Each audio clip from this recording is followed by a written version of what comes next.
Hello everyone, आज हम first love drama के फाइनल पार्ट को एक्सप्लेन करने वाले हैं। क्या होगा यही और नामिकी की लाइफ में? क्या वो मिल पाएंगे या हमेशा के लिए अलग हो जाएंगे? चलिए साथ में जानते हैं। पास्ट में यही की मदर इन लॉ का बिहेवियर यही के प्रति कुछ ठीक तो नहीं था, लेकिन जब यही की मदर इन लॉ यही की मॉम को उस पार्टी में आने से मना कर देती है, जिस पार्टी का न जाने यही की मॉम कब से इंतजार कर रही होती है, तो यही को गुस्सा आ जाता है और वो अपनी मदर इन लॉ को अपनी मॉम की अहमियत बताती है। और साथ ही यही उस घर को छोड़कर अपनी मॉम के घर आ जाती है। वहाँ यही की मॉम को पता चलता है कि यही और यही के हस्बैंड डिवोर्स ले रहे हैं। वो ये जानकर खुश नहीं होती है, लेकिन यही फैसला ले चुकी होती है। यही को अपने हस्बैंड को छोड़ने का सबसे बड़ा कारण ये था, उसका किसी और के साथ चल रहा अफेयर। यही कहती है, अब मैं और सुजरू आपके साथ रहेंगे। यही की मॉम बार बार यही को ये एहसास दिला रही होती है कि जब वो सुजरू के पापा के साथ में थी तब उसकी जिंदगी बहुत खूबसूरत थी। वहीं ये सब नहीं जानना चाहती होती है, क्योंकि शायद उस समय उसकी जिंदगी सच में इतनी अच्छी नहीं थी। वहीं हम प्रेजेंट में देखते हैं जहाँ यही और नामिकी बातें कर रहे होते हैं, जहाँ वो ये दोनों क्लियर कर रहे होते हैं कि उस दिन जो कुछ भी हुआ वो सिर्फ एक मिसअंडरस्टैंडिंग थी। साथ ही दोनों अपनी मन की फीलिंग्स को भी छुपाने की कोशिश कर रहे होते हैं।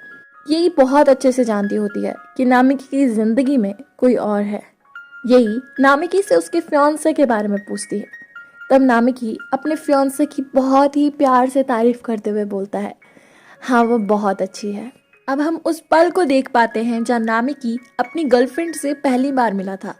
नामिकी जब एसडीएफ में था तो उसे एक मिशन के दौरान स्ट्रेस के कारण एक न्यूमरोलॉजिस्ट से मिलना होता है, और वो कंसल्टेंट ही नामिकी की होने वाली गर्लफ्रेंड होती है। दोनों का बिहेवियर स्टार्टिंग में नॉर्मल ही था, लेकिन एक बर्ड के कारण दोनों एक दूसरे को थोड़ा सा जान पाते हैं। नामिकी जाते हुए पूछता है, अगर किसी की याददाश्त चली जाए तो क्या उसे वापस लाया जा सकता है? तब वो बताती है, न्यूमरोलॉजी में ऐसा कहना मुश्किल है, लेकिन ऐसा हो सकता है यदि किसी के पांचों सेंसेस को उसे महसूस कराया जाए तो जो भूली हुई याददाश्त होती है वो वापस आ सकती है। लाइफ में हम नामिकी और नामिकी की फियांसे सुनेमी को वेडिंग ड्रेस की शॉपिंग करते हुए देखते हैं। पास्ट के उन दिनों में रोज मिलने की वजह से नामिकी और सुनेमी ना जाने क्यों करीब आ रहे होते हैं, और इन दोनों को इस चीज का एहसास ही नहीं होता, और नामिकी को सुनेमी के साथ बहुत अच्छा लग रहा होता है। साथ ही नामिकी को ये भी पता चलता है कि सुनेमी को अंधेरे से डर लगता है। इसके बाद नामिकी को होकाइडो जाना होता है, जिसके लिए वो एसटीएफ से भी परमिशन ले लेता है, लेकिन स्टेशन पे पहुंचते ही वहां भूकंप आ जाता है, और भूकंप को देखते ही नामिकी के दिल और दिमाग में सिर्फ एक ही नाम आता है, और वो होता है सुनेमी। नामिकी बिना कुछ सोचे समझे सुनेमी के पास पहुंचता है, जहाँ उसे पता चलता है कि चारों तरफ अंधेरा ही अंधेरा है और सुनेमी एक कोने में बैठी है। नामिकी उसे गले लगा लेता है, और यहाँ इन दोनों को एहसास हो जाता है कि ये दोनों एक दूसरे के लिए कितने खास है। नामिकी कहता है कि अभी मुझे जाना होगा एसटीएफ में, लेकिन जैसे ही मैं लौटूंगा हम शादी कर लेंगे।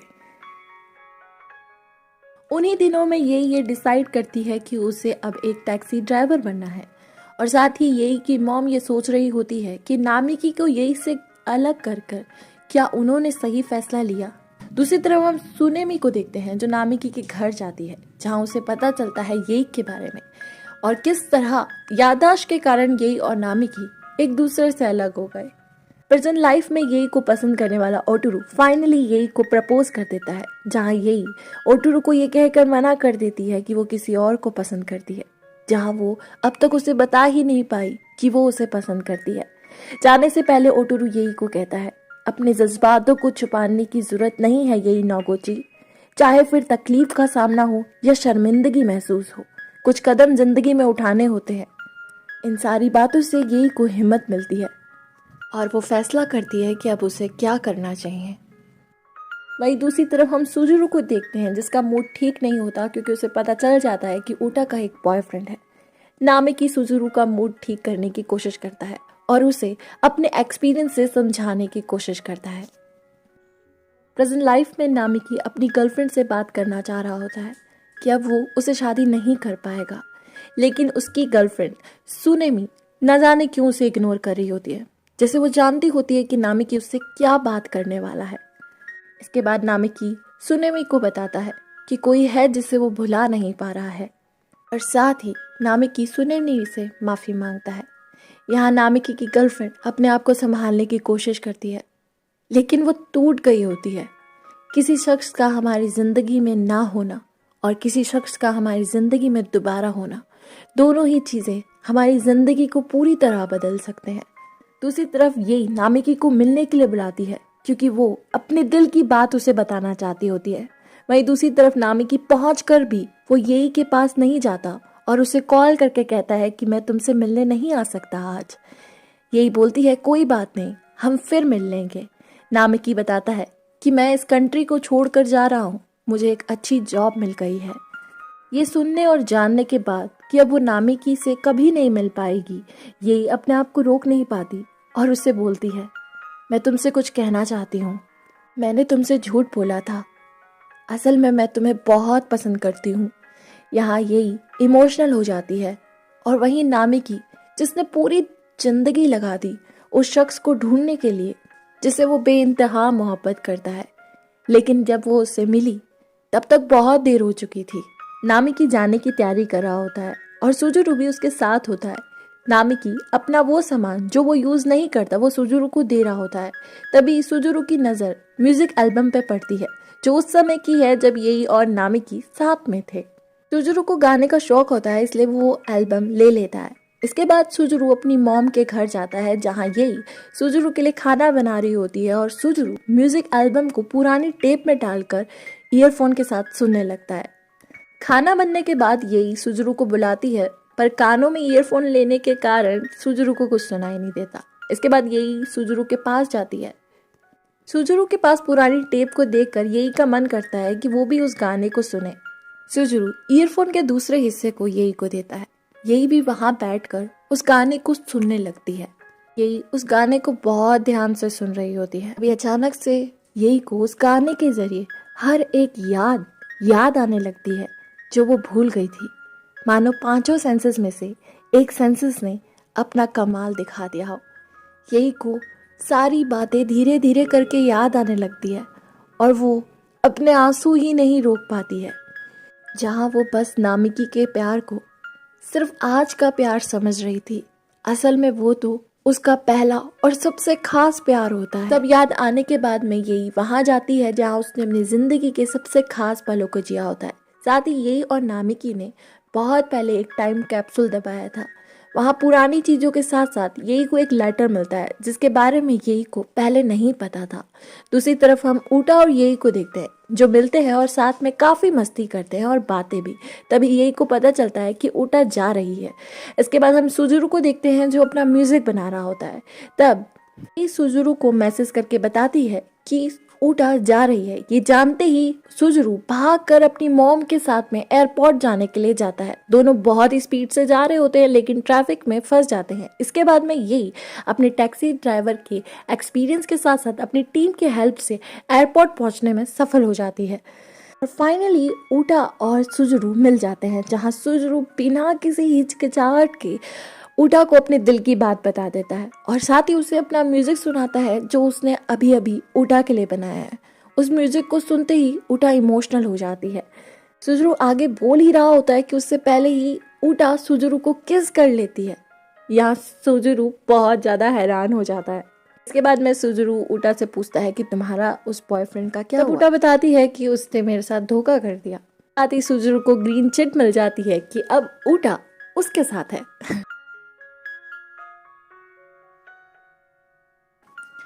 अब हम यही को देखते हैं जो उस लेटर को पढ़ रही है। ये नामिकी ने लिखा है और ये कहानी का वो हिस्सा है जिसके बारे में यही नहीं जानती होती है। असल में नामिकी एक बहुत ही बैड बॉय था। वो हमेशा लड़ाई झगड़ों में ही रहता था और उसने यही को सबसे पहले एक ट्रेन में देखा होता है जहाँ यही बुक पढ़ रही होती है और यही पढ़ते पढ़ते सो जाती है। इसलिए वो पेज नंबर ना भूले और नामिकी अपनी टिकट उसके बुक में रख देता है। लेकिन जैसे ही यही का स्टेशन आता है, यही वहाँ से चली जाती है और साथ ही उसकी टिकट भी लेके चल जाती है। तब नामिकी अपनी टिकट के लिए यही के पीछे जाता है, लेकिन वो अपनी टिकट ले नहीं पाता। इसके बाद में एक एंट्रेंस एग्जाम होता है, जहाँ पर नामिकी को ये पता चलता है कि यही कौन से स्कूल में जाना चाहती है। क्योंकि नामिकी यही को बहुत पसंद करने लग गया होता है, इसलिए वो भी ठानता है कि वो भी उसी स्कूल में जाएगा जिसमें यही है। नामिकी जिसने कभी भी जिंदगी में पढ़ाई नहीं करी है, वो दिन रात एक कर कर पढ़ने लग जाता है, यहाँ तक कि उसके घर वाले भी उसे देखकर हैरान हो जाते हैं। और फाइनली नामिकी को उस स्कूल में एडमिशन मिल जाता है जिसमें यही होती है। लेकिन यही को इस बात का बिल्कुल भी अंदाजा नहीं होता। साथ ही नामिकी यही की वजह से बदलने लग रहा होता है।